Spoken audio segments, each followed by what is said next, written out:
ইন্নাল হামদুলিল্লাহ ওয়াসসালাতু ওয়াসসালামু আলা রাসূলিল্লাহ ওয়া বা'দ।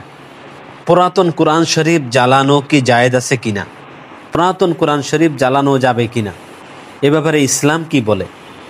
দেখুন, মানুষ কোনো জিনিস যখন জ্বালায় এটা দুই কারণে হয়ে থাকে। একটা হলো সম্মান করার উদ্দেশ্যে, তাচ্ছিল্য করার উদ্দেশ্যে অনেক সময় অনেক কিছু মানুষ পুড়িয়ে ফেলে। সুতরাং কোরআন শরীফ যদি তাচ্ছিল্য করার উদ্দেশ্যে, অসম্মানের উদ্দেশ্যে জ্বালিয়ে থাকে তাহলে এটা কোনোভাবেই জায়েজ নেই। কেননা কোরআন সবসময় সম্মানের পাত্র, চাই সেটা নতুন হোক বা পুরাতন হোক।